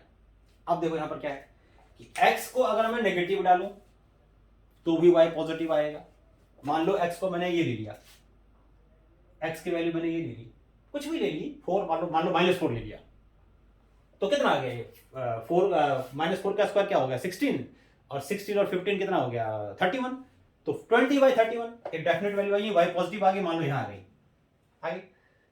ऐसे ही अगर मैं देखूं तो अगर मैं यहां पर पॉजिटिव y लूं सॉरी पॉजिटिव एक्स लूं, मान लो वही जैसे मैंने बताया आपको 4 ले लो, पॉजिटिव 4 ले लो, तब भी तो 16 ही आएगा, तब भी तो 16 ही आएगा। यानी पॉजिटिव एक्स के लिए भी वैल्यू क्या है, वही आएगी। देखो सेम जो नेगेटिव एक्स के लिए आई थी, तो जैसा इधर वैसा इधर, अब ऐसे सबके लिए ऐसे ही होगा, है ना। और जब मैं एक्स को ले जाऊंगा इनफाइनाइट तो वाई आ जाएगा 0, तो यहां से जाकर के ये कर्व इस तरह से आएगा, ऐसे इधर भी इनफाइनाइट जाके 0 होगा और इधर भी इनफाइनाइट जाके 0 होगा। ये कर्व कैसा है, सिमेट्रिक है। यानी एक पर्टिकुलर टाइम पे अगर मैं देख रहा हूं तो जैसा इस तरफ डिस्प्लेसमेंट है वैसे इस तरफ है, तो ये कैसा है, अगर मैं सेगमेंट को बांटूंगा तो एक जैसा आएगा ना, एक जैसा आएगा। तो इसका मतलब curve is symmetric, curve is symmetric, symmetric है कर्व। समझ में आ गई बात। तो ये कर्व जो हो गया हमारा सिमेट्रिक हो गया। तो ये हमने एक ऐसा चंग की इक्वेशन ली, वेव की इक्वेशन ली, और उसको देख करके हमने क्या निकाला, हमने देखा कि पहले वेव की इक्वेशन है कि नहीं है। अगर वेव की इक्वेशन तो फिर एम्पलीट्यूड ऑफ वेव निकाल दिया, एम्पलीट्यूड ऑफ वेव निकाल दिया, तो फिर हमने वेलोसिटी निकाल दी वेव की, वेव की वेलोसिटी निकाल दी, फिर हमने डायरेक्शन ऑफ प्रोपेगेशन निकाल दिया। डायरेक्शन ऑफ प्रोपेगेशन के बाद हमने एक और चीज देखा कि जो वेव है ये वेव जो है ये जो इक्वेशन है ये जो वेव है एसिमेट्रिक है या सिमेट्रिक है। तो हमने देखा कि जैसा एक डेफिनेट वैल्यू ले लेते हैं एक्स की, टी की, तो जैसा इधर आ रहा है वैसे इधर आ रहा है। फॉर पॉजिटिव वैल्यू और for negative value of x y will be same. तो इसका मतलब यानी कि पॉजिटिव और नेगेटिव के लिए एक्स के लिए एक पर्टिकुलर टाइम पे पॉजिटिव और नेगेटिव एक्स के लिए अगर वाई सेम आता है, इसका मतलब कब क्या है, सिमेट्री को सिंपल चीज याद कर लो। इस पर्टिकुलर टाइम के लिए टी को अगर मान लो 0 कर दिया, कोई भी ले सकते हो, तो उस टाइम के लिए अगर एक्स और वाई की value for different value of x there will be same value of y, इसका मतलब कब क्या है, सिमेट्रिक है। तो ये हमारी कब सिमेट्रिक आ गई। अभी ऐसे ही हम और भी कई सारे इक्वेशन बना सकते हैं और इसमें यही सब चीजें हम निकाल सकते हैं। तो डिफरेंट टाइप्स ऑफ इक्वेशन बन जाएंगे, उसको सॉल्व करके हम अलग अलग चीजें कर देंगे, है ना। जैसे और कोई इक्वेशन ले, चलो मान लो एक और इक्वेशन लेते हैं, इसको अपने आप, ये आपका होमवर्क है, चलो ये करके रखना आप, ये आपका होमवर्क है, बिल्कुल वैसे ही ले रहा हूं मैं, अपने आप करके देखो जरा, अपने आप करके देखो भाई, सारे यही करेंगे, तरह से काम चलेगा। चलो एक और इक्वेशन ले रहा हूँ, ये तुम्हारा होमवर्क है, पहली बार मैं होमवर्क दे रहा हूँ, होमवर्क। और होमवर्क क्या, देखो होमवर्क तुम्हारा ये है कि y इक्वल्स टू 6 अपॉन, देखो वैसे ही डिटो ऐसे ही बता, वैसे ही ले रहा हूं मैं, x माइनस 4.5t का होल स्क्वायर प्लस 3, ये हमें इक्वेशन दी हुई है, तो इसका हमें निकालना है एम्पलीट्यूड ऑफ वेव, वही सब चीजें निकाल देते हैं, वेव वेलोसिटी निकालनी है और क्या निकालना है, डायरेक्शन ऑफ प्रोपेगेशन निकालना है, डायरेक्शन ऑफ प्रोपेगेशन, और सिमेट्रिक है कि नहीं है, वेव इज सिमेट्रिक और नॉट।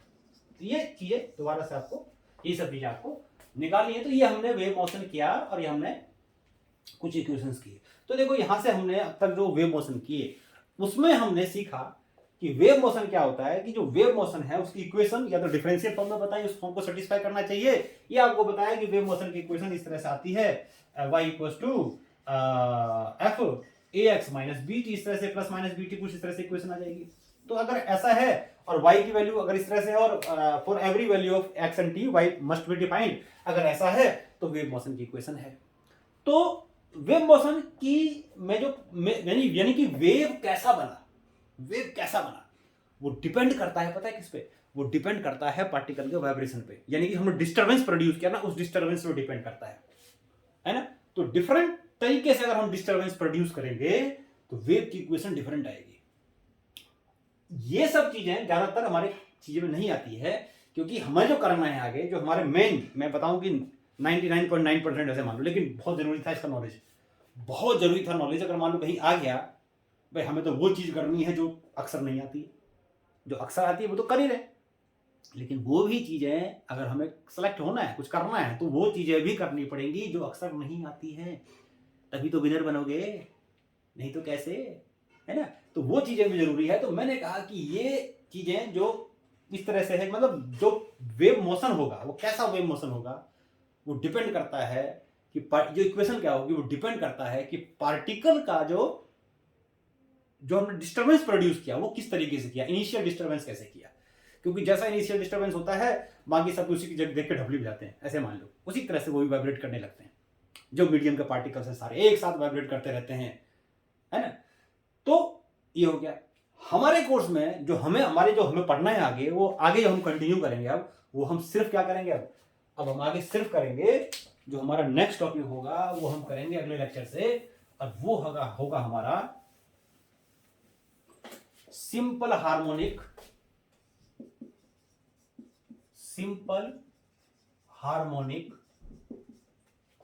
मैकेनिकल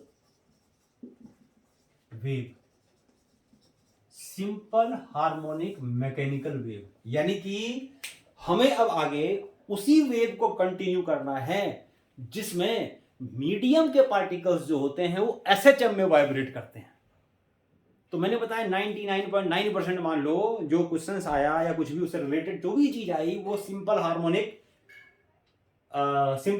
मैकेनिकल वेव भी होती है, उसी से रिलेटेड हमारा आएगा। तो अगले लेक्चर से हम क्या करेंगे, अब इसको स्टडी करेंगे। हम क्या करेंगे, पहले इसकी इक्वेशंस ड्राइव करेंगे, वेव की इक्वेशन ड्राइव करेंगे। देखो वेव मोशन में और ऑस्किलेशन में एक डिफरेंस होता है, तो ये मत समझ आना जो ऑस्किलेशन की इक्वेशन होती है वही वेव की इक्वेशन होती है। जो ऑस्किलेशन होता है उसमें पार्टिकल एक होता है, यानी पार्टिकल की पोजीशन फिक्स होती है, यानी उसी पोजीशन पे पार्टिकल्स की डिस्प्लेसमेंट चेंज होता है विद टाइम के साथ साथ, लेकिन उसकी पोजीशन चेंज नहीं होती है। यानी उसमें हम एक पर्टिकुलर पार्टिकल की बात करते हैं, लेकिन वेव में हम एक पार्टिकल की बात नहीं करते, वेव में तो हम अनंत पार्टिकल्स की बात करते हैं।